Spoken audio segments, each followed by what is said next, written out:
Anisan'ny fanontaniana sarotra valiana sy indraindray matetika tsy mampahazo visa ho an'ny olona anankiray mandeha mianatra ao amin'ny ambasady ao le hoe inona no drafitranao na hoe inona ny tanjonao mandeha mianatra aty Etazonia rehefa vita ny fianaranao aty. De betsaka amintsika no mandeha manao fikarohana etsy sy eroa amin'ny internet hoe ahoana kay ny fomba mahaliana an'io fanontaniana io ao amin'ny ambasady ao.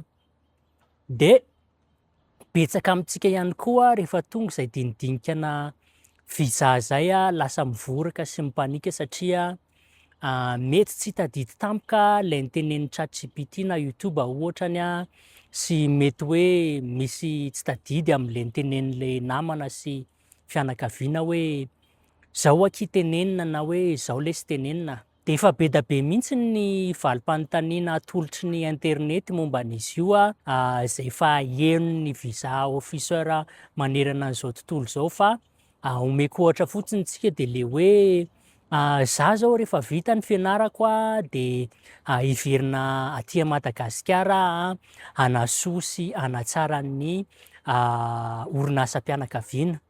De ny anankiray koa efa malaza be le hoe ny orinasa iasako am'izao fotoana zao efa nampanantena anahy position tsaratsara kokoa noho le ataoko am'izao fotoana zao de miverina aty Madagasikara hanao an'izay. De reny rehetrarehetra reny mety misy famarinany tsara daholo fa ny tsy ao an-tsaintsika de ny hoe ireo visa officer ireo de mahalala tsara mihitsy fa miteny an'ireny valim-panontaniana ireny fotsiny isika mba handresen-dahatra an'zareo hoe mila manana ties to home country ny olona anankiray vao afaka mahazo visa mianatra aty. De ny tsara ho fantatritsika de hoe ireo visa officer ireo de efa nomanina tsara mihitsiny mahakasikasika ny momba an'le firenena iasan'zareo ohatran'izany zao Madagasikara efa hain'zareo tsara mihitsiny ny toedrarà ao Madagasikara ao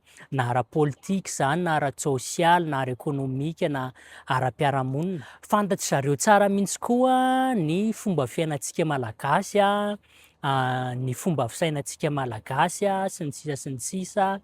De rehefa misy olona anankiray mijoro eo alohan'zareo eo manao visa anankiray de efa hain'zareo tsara mihitsy ny mi-discerner hoe manafina zavatra ty olona ty na mandainga ty olona ty na misy zavatra tsy tenenina. De tena manampy an'zareo tsara mihitsy le hoe ties to home countries ahafahana mandray fanapahan-kevitra amin'ny fanomezana na tsy fanomezana visa olona anankiray.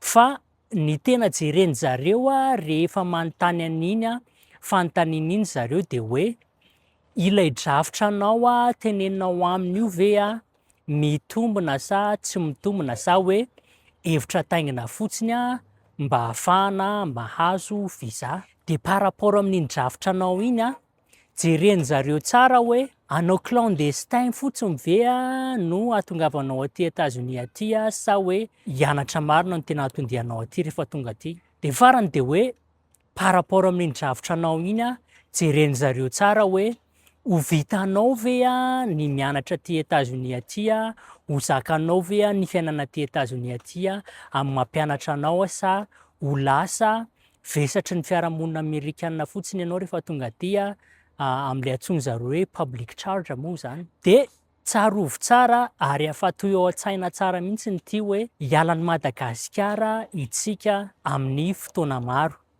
Mety 2 taona, 3 taona, mety 5 taona mihitsiny ary.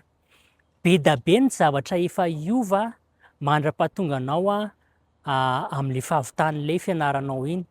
Mety le orinasa niasanao taloha iny ary mety tsy existe intsony. Ka noho zany raha ilay fihevitrintsika hoe ilay ties to home countries fotsiny ihany no andraisan'zareo fanapahan-kevitra ny hanomezana na tsy hanomezana visa antsika de tena diso hevitra isika. Ary am'izay fotoan'izay koa ary mety hoe tsy hisy ankizy na olona mihitsiny afaka ny hahazo visa andeha hianatra aty. Noho izany zany rehefa manontany an'iny fanontaniana iny ilay visa officer de ny tokony ataontsika ao an-tsaina hoe ny zavatra teneniko eto de mila zavatra mahitsy a, marina ary mitombona ary tsy manafina zavatra am'ty visa officer ity za. De izay no tiako ampahafantarina antsika androany a mahakasikasika ny fandehanana mianatra aty États-Unis aty fa zao misy vaovao mafana be vao nivoaka taty États-Unis taty vao tsy ela vao andro vitsivitsy zay mety hisy fiantraikany be amin'ny visa mampianatra.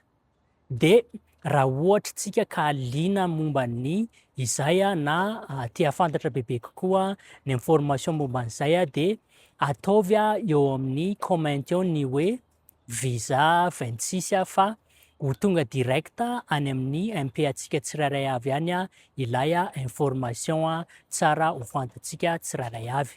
Zay ary fa de am'manaraka indray, mazotoa.